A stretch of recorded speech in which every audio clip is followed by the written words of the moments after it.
بسم اللہ الرحمن الرحیم۔ آج میں آپ کے ساتھ ماہ رجب میں رزق کی بارش کا وظیفہ شیئر کروں گا۔ اس عمل کی برکت سے اللہ آپ کے گھر میں رزق کی تنگی کو دور فرما دے گا اور اس کی پریشانی ختم کر دے گا، اور رزق پورا سال آپ کے گھر پر بارش بن کر رہے گا انشاءاللہ۔ اس وظیفے کی اتنی برکت اور فضیلت ہے، جو بھی آپ کے بگڑے کام ہیں وہ سب ہو جائیں گے۔ آپ کو دولت کا مسئلہ ہے، آپ کو بیماری کا مسئلہ ہے، لڑائی جھگڑے کا مسئلہ ہے، گھر میں تنگ دستی ہے، محتاجی ہے، گھر میں لڑائی جھگڑے بہت زیادہ ہیں، آپ کی کوئی بات نہیں مانتا، یا آپ کا کاروبار ہے اس میں برکت نہیں ہے، منافع نہیں ہے، یا آپ کوئی بھی کام کرتے ہو وہ صحیح نہیں ہوتا، یا آپ کے پاس ملازمت نہیں ہے۔ یہ وظیفہ جو اب آپ کو بتانے جا رہا ہوں اس کی بہت ہی فضیلت ہے۔ اللہ پاک نے خاص اپنے نبی کے لیے اس کو اتارا ہے، اور اس کی میں آپ کو کچھ فضیلت بھی بتاؤں گا۔ یہ تصویر آپ کسی صورت بھی مت چھوڑنا۔ رجب کے مہینے میں اللہ رب العزت کی رحمت اور بخشش کے دروازے ہر وقت کھلے رہتے ہیں۔ لا تقنطوا من رحمت اللہ، اللہ کی رحمت سے نا امید مت ہوں۔ فضاؤں میں رحمت الہی کا دریا ہمہ وقت موجزن رہتا ہے۔ اس کی رحمت کا سایہ بان ہر وقت اپنے بندوں پر سایہ فغن رہتا ہے۔ ان خاص لمحوں، خاص ایام اور خاص مہینوں میں جن کو یہ فضیلت اور برکت حاصل ہے، رب کائنات کی رحمت کی برسات ہم معمول سے بڑھ جاتی ہے۔ ان خصوصی ساتوں میں ماہ رجب کو خاص اہمیت اور فضیلت حاصل ہے۔ اللہ تعالیٰ نے سال کے مہینوں میں سے 4 مہینے رجب، شعبان، رمضان اور محرم برگزیدہ فرمائے۔ ان میں سے رجب کو چن لیا اور اسے اپنا مہینہ قرار دیا ہے۔ اس مہینے میں آسمان سے برکتیں اتاری جاتی ہیں، گناہ گار بخشش پاتے ہیں اور برائیاں مٹا دی جاتی ہیں۔ اس لیے رجب کو یعنی گناہوں کی بخشش کا ذریعہ بننے والا مہینہ کہا جاتا ہے۔ رحمت دو عالم نور مجسم صلی اللہ علیہ وسلم کا فرمان علی شان ہے کہ رجب اللہ تعالیٰ کا مہینہ ہے اور رمضان المبارک میری امت کا مہینہ ہے۔ جو شخص ماہ رجب میں روزہ رکھے گا تو اللہ تعالیٰ اس شخص کو جنت میں ایک دریا ہے جس کو رجب کہا جاتا ہے، اس کا پانی دودھ سے بھی زیادہ سفید اور شہد سے بھی زیادہ میٹھا ہے، اس دریا کا پانی پلائے گا۔ انشاءاللہ اس ماہ رجب میں آپ کے تمام کام جو بگڑے ہوئے ہیں بن جائیں گے، جو بھی آپ کی زندگی میں مشکلات ہیں حل ہو جائیں گی۔ آپ نے اس وظیفے کو کیسے پڑھنا ہے، کس ترتیب سے پڑھنا ہے، یہ اب طریقہ کار جان لیجئے۔ جب تک آپ کو طریقہ کار نہیں پتا ہوگا پھر عمل اثر نہیں کرتے۔ کچھ خاص احتیاط ہوتی ہیں، اس کا طریقہ کار جانیے۔ احتیاط میں سب سے پہلے یہ ہے کہ وقت آپ نے اس عمل کو کب کرنا ہے۔ آپ فجر، ظہر، عصر، مغرب، عشاء، تہجد کسی بھی نماز کے بعد کر سکتے ہو، اس میں کوئی پابندی نہیں ہے۔ جب بھی آپ کو وقت ملتا ہے اس وظیفے کو کر سکتے ہو، اس میں بھی کوئی پابندی نہیں ہے۔ کوئی بھی مرد کر سکتا ہے، کوئی بھی عورت کر سکتی ہے۔ اکثر کچھ مردوں کو بھی مشکلات کا سامنا کرنا ہوتا ہے، کیونکہ مرد بیچارے اپنی بیوی بچوں کے لیے، اپنا گھر پالنے کے لیے باہر محنت مشقت کرتے ہیں۔ اس طرح کچھ عورتوں کو بھی بہت سے مسائل ہوتے ہیں۔ اس عمل کو کر سکتی ہیں اور لازمی کریں تاکہ آپ کی زندگیوں میں آسانیاں آئیں۔ دولت کے علاوہ جو بھی آپ کا مسئلہ ہے، بس آپ نیت رکھ کر یہ پڑھو گے، یہ عمل کرو گے تو آپ کے مسائل حل ہو جائیں گے۔ اس وظیفے کی برکت سے اللہ پاک کی خصوصی رحمت ہوگی۔ عورتیں اس کو خاصے ایام میں بھی کر سکتی ہیں، اس میں بھی کوئی پابندی نہیں ہے۔ اگر پہلے آپ کوئی عمل کرتے ہیں، کوئی وظیفہ کرتے ہیں، کوئی تسبیح کرتے ہیں، اس کے فوراً بعد اس عمل کو کیا جا سکتا ہے، اس میں بھی کوئی پابندی نہیں ہے۔ اور جب آپ اس عمل کو کریں گے تو خاموشی کے ساتھ کریں گے۔ ایسا نہیں ہونا چاہیے کہ آپ وظیفہ بھی کر رہے ہیں اور گفتگو بھی کر رہے ہیں، ایسا نہیں ہونا چاہیے۔ نہ آپ کو کوئی بلائے، نہ آپ کسی کو بلائیں۔ خاموشی کے ساتھ آپ نے اس وظیفے کو کرنا ہے، اور کہیں بھی بیٹھ کر کر سکتے ہیں۔ یہ لازمی نہیں ہے کہ مرد مسجد میں بیٹھ کر کریں یا عورتیں مصلی کے اوپر بیٹھ کر کریں۔ گھر میں جہاں بھی آپ کو جگہ ملتی ہے، چارپائی کے اوپر بیٹھ کر کر لیں، آپ بیڈ کے اوپر بیٹھ کر کر لیں۔ مختصر یہ ہے، جہاں بھی آپ کو جگہ ملے وہاں بیٹھ کر اس وظیفے کو کر سکتے ہو، کیونکہ بات ہوتی ہے نیت اور دل کی۔ اگر آپ واقعی سچی نیت سے کوئی کام کر رہے ہوتے ہیں، اللہ پاک اس کے اوپر خصوصی رحمت کرتے ہیں۔ اس شخص کے اوپر جو نیت سے کرتا ہے، اس کی ہر مشکل دور کر دیتے ہیں۔ دوستو، وظیفے کے ساتھ ان باتوں کا علم ہر مسلمان کو ہونا چاہیے۔ ایک دفعہ کا ذکر ہے کہ ایک بندہ حضرت علی شیر خدا کے پاس حاضر ہوا۔ اس نے ان کو سلام کیا، آپ نے اس کو جواب دیا۔ بندے نے کہا، اے علی المرتضی رضی اللہ تعالی عنہ، وہ کون سے گناہ ہیں جس کے کرنے سے ہمارے رزق میں کمی آ جاتی ہے؟ اس بندے کی بات سن کر حضرت علی نے ایک حدیث پاک بیان کرتے ہوئے فرمایا، وہ 5 ایسے گناہ ہیں جو بندے کے کرنے سے اللہ تعالیٰ اس کے رزق میں کمی کے ساتھ ساتھ اس کو دنیا اور آخرت کا عذاب دے دیتے ہیں۔ اگر ہم دنیا اور آخرت میں کامیاب ہونا چاہتے ہیں تو ہم کو ان 5 گناہوں سے ہر صورت میں بچنا چاہیے۔ جو بندہ ان 5 گناہ کرنے سے نہیں بچ سکتا وہ اپنی دنیا اور آخرت تباہ کر لیتا ہے۔ وہ شخص کہنے لگا، امیر المؤمنین وہ کون سے 5 گناہ ہیں؟ آپ نے فرمایا کہ پہلا گناہ سود کر کے کاروبار کرنا ہے۔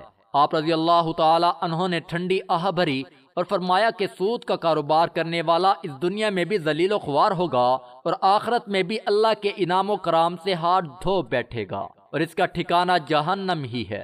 سود خور انسان کی کوئی عزت نہیں کرتا، وہ دوسرے کو ہر وقت پریشانیاں دے دے کر اپنا کاروبار چلاتا ہے، اس لیے اس کو بھی سکون مہیا نہیں ہو سکتا۔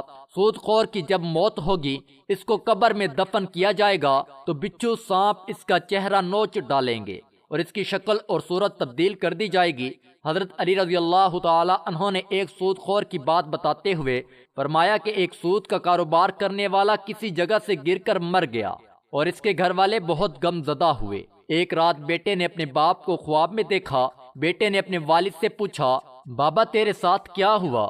والد نے جواب دیتے ہوئے کہا، بیٹا میری تو آخرت تباہ و برباد ہو گئی، سیڑھی سے گر کر میری موت واقع ہونا تھی کہ مجھے جہنم کے گہرے حصے میں ڈال دیا گیا ہے۔ حضرت ابو ہریرہ رضی اللہ تعالی عنہ سے روایت ہے کہ رسول اللہ صلی اللہ علیہ وسلم نے ارشاد فرمایا، جسے اللہ تعالیٰ نے مال دیا اور اس نے اس کی زکوٰۃ ادا نہ کی تو قیامت کے دن اس کا مال نہایت زہریلے گنجے سانپ کی شکل اختیار کرے گا۔ اس کی آنکھوں کے پاس سانپ کی طرح 2 سیاہ نقطے ہوں گے جیسے سانپ کے ہوتے ہیں، پھر وہ سانپ اس کے دونوں جبڑوں سے اسے پکڑے گا اور کہے گا، میں تیرا مال ہوں، میں تیرا خزانہ ہوں۔ پھر آپ صلی اللہ علیہ وسلم نے سورۃ آل عمران کی آیت 180 تلاوت فرمائی، اور وہ لوگ یہ گمان نہ کریں کہ اللہ تعالیٰ نے انہیں جو کچھ اپنے فضل سے دیا ہے وہ اس پر بخل سے کام لیتے ہیں کہ ان کا مال ان کے لیے بہتر ہے، بلکہ یہ برا ہے جس مال کے معاملے میں انہوں نے بخل کیا ہے، قیامت میں اس کا توق بنا کر ان کی گردن میں ڈالا جائے گا۔ وقت کو مد نظر رکھ کے وظیفے کی طرف چلتے ہیں۔ اعوذ باللہ من الشیطان الرجیم، بسم اللہ الرحمن الرحیم۔ یہ وظیفے کا حصہ ہے، آپ نے لازمی پڑھنا ہے۔ اس کے بعد آپ درود شریف پڑھیں گے، ایک بار میرے ساتھ بھی پڑھیں، اللہم صلی علی محمد وعلی آل محمد کما صلیت علی ابراہیم وعلی آل ابراہیم انک حمید مجید، اللہم بارک علی محمد وعلی آل محمد کما بارکت علی ابراہیم وعلی آل ابراہیم انک حمید مجید۔ یہ درود پاک آپ نے اول آخر 7 بار پڑھنا ہے، آپ صلی اللہ علیہ وسلم کی ذات پر۔ اور اگر کسی میرے بھائی بہن کو یہ درود پاک نہیں آتا تو کوئی سا بھی درود پاک پڑھ سکتا ہے جو اس کو آتا ہے، اور اگر کوئی بھی نہیں آتا تو اتنا کہہ سکتا ہے صلی اللہ علیہ وسلم۔ ایک بار حضرت علی المرتضیٰ رضی اللہ تعالی عنہ قبرستان گئے، وہاں ایک تازہ قبر دیکھی اور اللہ تعالیٰ سے دعا کی، یا اللہ اس قبر والے کی کیفیت سے مجھے آگاہ فرما دیجیے۔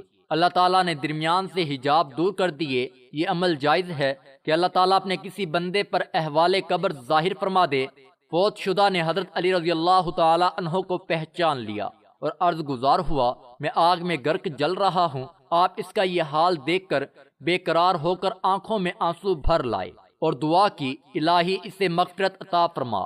غیب سے آواز آئی، یا علی رضی اللہ تعالی عنہ اس کی سفارش نہ کیجیے، کیونکہ یہ شخص اس ماہ کی عزت بجا نہیں لاتا تھا اور غلط کاری سے باز نہیں آتا تھا، اگرچہ دن کو روزہ رکھا تھا مگر رات کو بدکاری میں مست رہتا تھا۔ یہ آواز سنتے ہی آپ مزید پریشان ہو گئے اور سر سجدے میں رکھ دیا اور نہایت عاجزی سے عرض گزار ہوئے، الہی مجھے اپنے اس بندے کے سامنے خالی نہ لٹا۔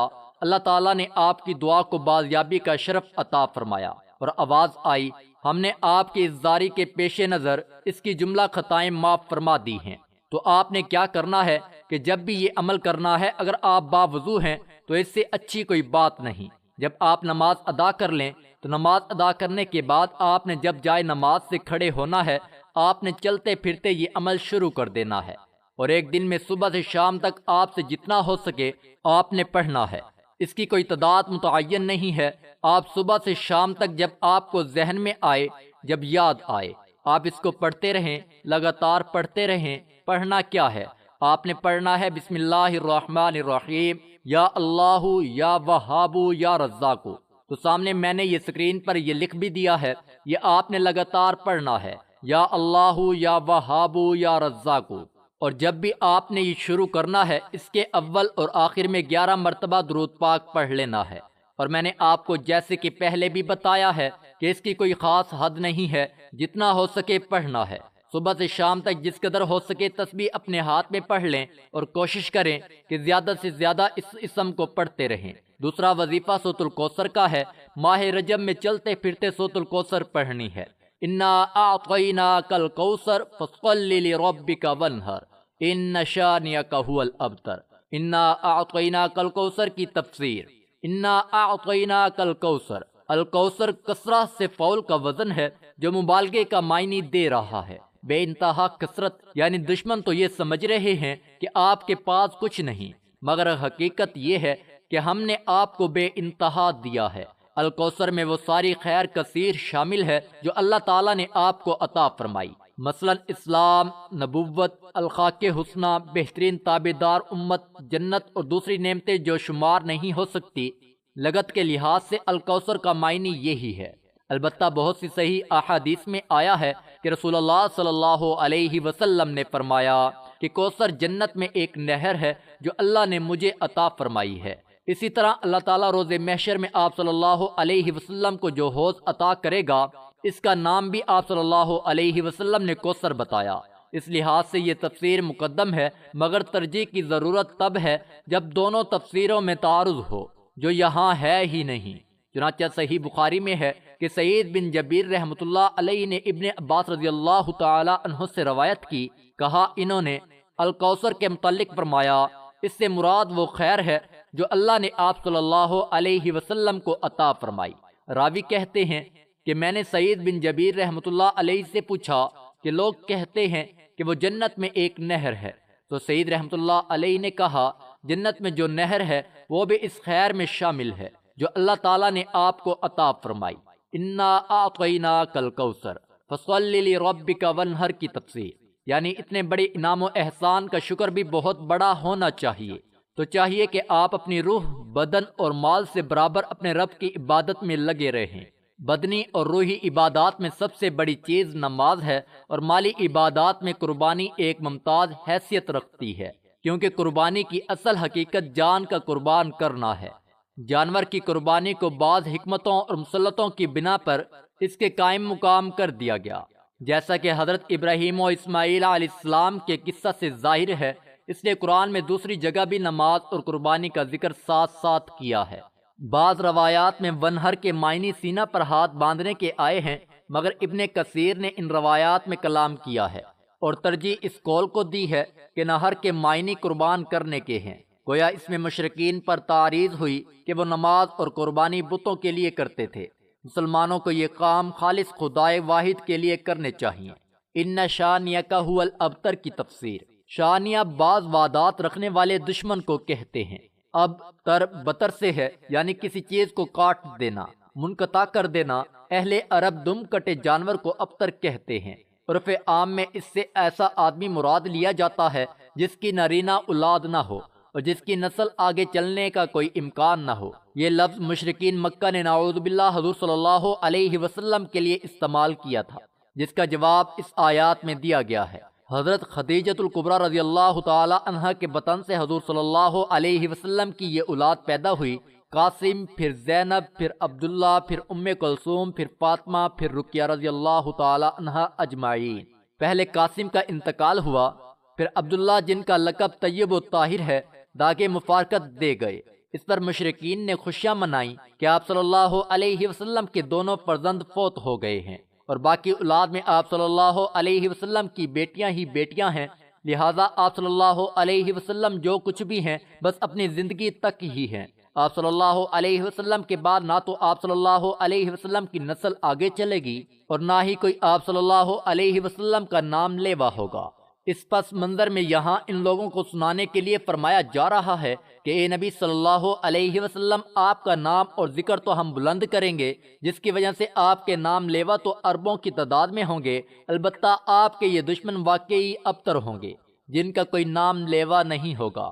آپ دیکھیں گے کہ اس اسم اور اس سورت کوثر کی ایسی برکات ظاہر ہوں گی، ایک دن کے عمل سے آپ لوگ کروڑوں پتی بن جائیں گے، ارب پتی بن جائیں گے۔ لیکن آپ نے یہ کرنا ہے کہ جب آپ کے ہاتھ میں پیسہ آ جائے، سب سے پہلے اس رزق میں سے آدھا جو بھی برکت آئے گی وہ اپنے کسی غریب محتاج کو صدقہ کر دینا ہے۔ انشاءاللہ اس صدقے کی برکت سے اللہ تعالیٰ آپ کو اور زیادہ عطا فرمائیں گے۔ دعا ہے کہ اللہ تعالیٰ ہم سب کی تمام پریشانیاں، تمام مشکلات ختم فرمائے۔ اللہ تعالیٰ سے دعا ہے کہ اللہ تعالیٰ ہم سب کو دینی حق پر چلنے کی توفیق عطا فرمائے۔ دعا ہے کہ اللہ تعالیٰ میرا سنانا اور آپ کا سننا اپنی بارگاہ الہی میں قبول اور منظور فرمائے، آمین ثم آمین۔ تمام ناظرین کمنٹ باکس میں اللہ تعالیٰ کے 99 ناموں میں سے ایک نام ضرور ٹائپ کریں۔ ویڈیو اچھی لگی ہے تو ویڈیو کو لائک کر دیں، چینل کو سبسکرائب کر لیں۔ جزاک اللہ، شکریہ۔